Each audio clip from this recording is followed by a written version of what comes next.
అవతలో పట్టుబడినటువంటి లోకేష్ రాజీనామా చేయాలి. లోకేష్ రాజీనామా చేయాలి.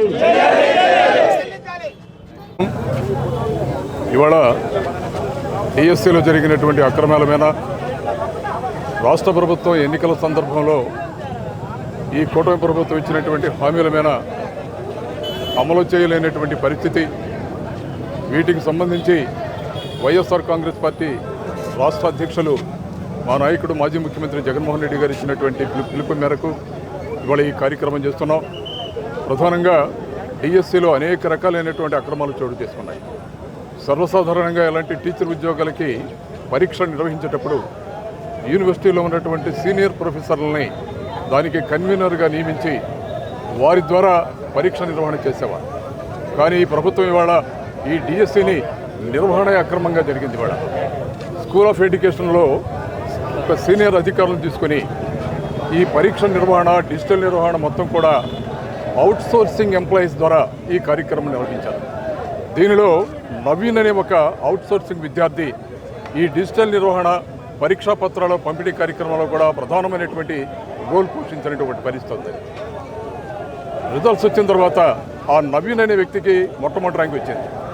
దీన్ని బట్టి చాలా స్పష్టంగా తేటతెల్లమవుతుంది. ఇవాళ పరీక్ష నిర్వహణ ఎంత డొల్లతనంగా తయారైందనేది ఇవాళ అర్థమవుతుంది. చివరికి విషయం వెలుగులోకి వచ్చేటప్పటికి ఆ నవీన్ అనే మొదటి ర్యాంక్ వచ్చినటువంటి అభ్యర్థి కూడా ఉద్యోగం ఇవ్వకుండా పక్కన పెట్టారు. ఆయన కోర్టులో మళ్ళీ ఛాలెంజ్ చేసినటువంటి సందర్భం ఉంది. ఇవాళ ఇలాంటి అవకతవకలు ప్రధానంగా స్పోర్ట్స్ కోటాలో జీవో నంబర్ 74 ప్రకారం 2% ఉద్యోగాలు స్పోర్ట్స్ కోటా వాళ్ళకి ఇవ్వాలి. అది కూడా రాత పరీక్ష రాసిన వాళ్ళనే మెరిట్ ఆధారంగా వాళ్ళకు ఉన్నటువంటి క్రెడెన్షియల్స్ ఆధారంగా ఉద్యోగాలు ఇవ్వాలి. కానీ అదేమీ లేకుండా ఆ 2%ని 3%కి పెంచడం కోసం 47 జీవోని మళ్ళీ తెచ్చారు.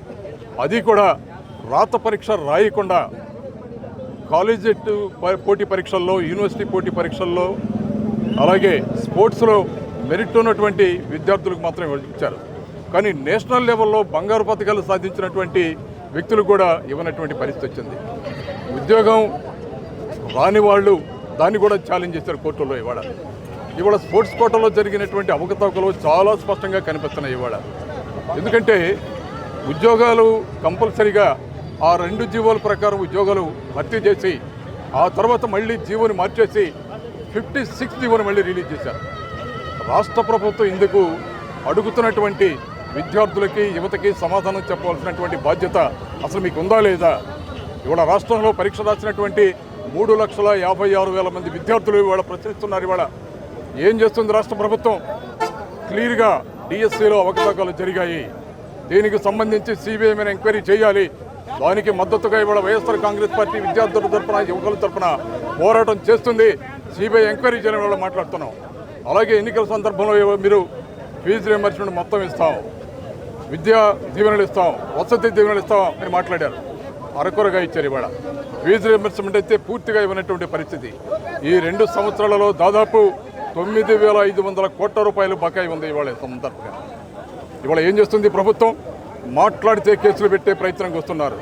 రాష్ట్రంలో ఉన్నటువంటి వ్యవస్థల్ని దుర్వినియోగం చేస్తున్నారు. ఇవాళ మీరు ప్రశ్నిస్తే గొంతుకుని నలిపేయాలని చూస్తున్నారు. మీరు ఇవాళ ఈ జిల్లాలో ఉన్నటువంటి ప్రభుత్వ వ్యతిరేక విధానాల మీద ఉద్యమాలు చేస్తున్నటువంటి వ్యక్తుల మీద, ప్రధానంగా వైఎస్ఆర్ కాంగ్రెస్ పార్టీ నాయకుల మీద కేసులు పెట్టి, తప్పుడు కేసులు పెట్టి హింసించే కార్యక్రమాలు చేస్తున్నారు. మీరు ఇస్తుంది రాష్ట్ర ప్రజానీకం మొత్తం కూడా ఇవాళ స్పష్టంగా మాట్లాడుతున్నాం. మేము విద్యార్థులకు అండగా ఉంటాం, నిరుద్యోగులకు అండగా ఉంటాం.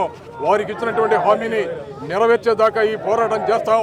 దీని మీద సిబిఐ ఎంక్వైరీ చేసేదాకా కూడా వదిలిపెట్టమని కూడా మాట్లాడుతున్నాం. ఇవాళ ఇక్కడ ఎవరినైతే వైఎస్ఆర్ కాంగ్రెస్ పార్టీ నాయకులు, ప్రశ్నించే నాయకులు, గొంతెత్తే నాయకులు, ప్రభుత్వం చేస్తున్నటువంటి ప్రజా వ్యతిరేక కార్యక్రమాల మీద మాట్లాడే నాయకత్వమైన బలవంతపు కేసులు రుద్ది వాళ్ళని హింసించి జైళ్ల పాలు చేస్తున్నారు.